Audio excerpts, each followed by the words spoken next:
Kali ini kita akan membahas penghafal Al-Quran yang lupa hafalan karena penyakit.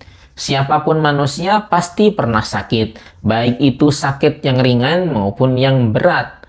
Penyakit yang ringan biasanya tidak terlalu membuat seseorang menderita, berbeda dengan penyakit yang berat yang terkadang sering membuat seseorang putus asa karena saking tidak kuatnya menahan derita.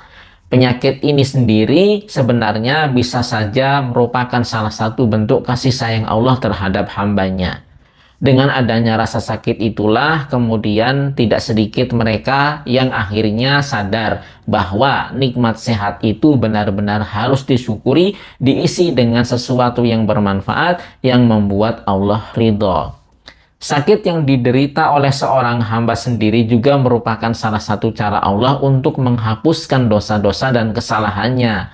Rasulullah Shallallahu Alaihi Wasallam bersabda, tidaklah setiap muslim yang terkena musibah penyakit atau yang lainnya, melainkan pasti Allah akan mengampuni atau menghapuskan kesalahannya sebagaimana pohon menggugurkan daun-daunnya.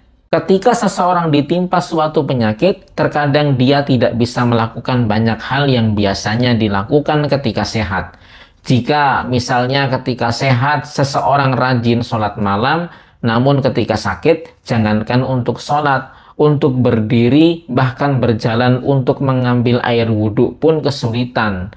Malah saking beratnya penyakit yang dirasakan, terkadang membuatnya tidak bisa berpikir untuk melakukan apa yang rutin dilakukannya ketika sehat. Begitupun kebiasaan menghafal dan mengulang hafalan.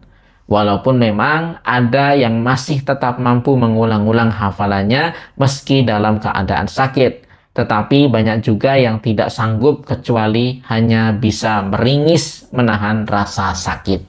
Jika saja sakit yang diderita oleh seorang penghafal Al-Quran tidak terlalu lama, mungkin hafalannya masih akan tetap terjaga, walaupun tidak diulang ketika sakit. Tetapi jika ternyata sakit yang dideritanya sangat lama, maka sudah pasti ada kemungkinan hafalan yang dimilikinya juga banyak yang akan hilang jika memang ketika sakit dia tidak mampu mengulang-ulangnya.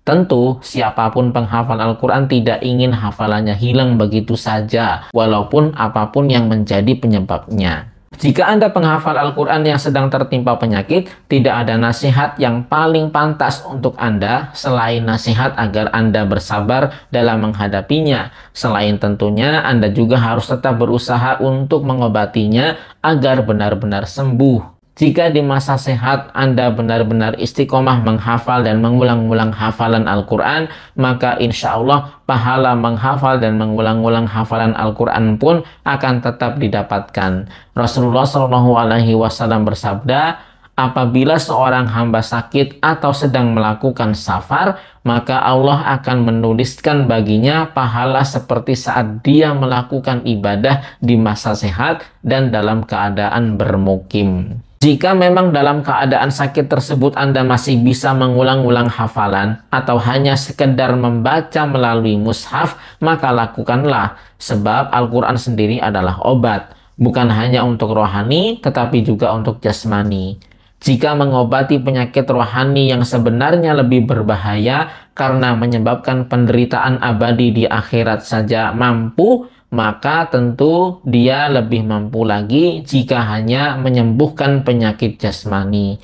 Bahkan jika kita benar-benar yakin bahwa Al-Quran adalah obat segala macam penyakit, seharusnya seberat apapun penyakit tersebut tidak membuat kita meninggalkan aktivitas membacanya.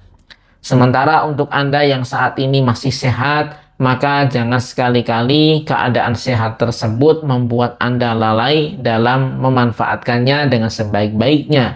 Gunakanlah waktu tersebut untuk selalu mendekatkan dengan Al-Quran. Gunakanlah dia untuk memperbanyak bacaan Al-Quran, termasuk menghafal dan mengulang-ulang apa yang sudah dihafal. Jika Anda sudah benar-benar mampu beristiqomah di masa sehat, maka Anda tidak akan mudah melupakannya di masa-masa sakit nanti.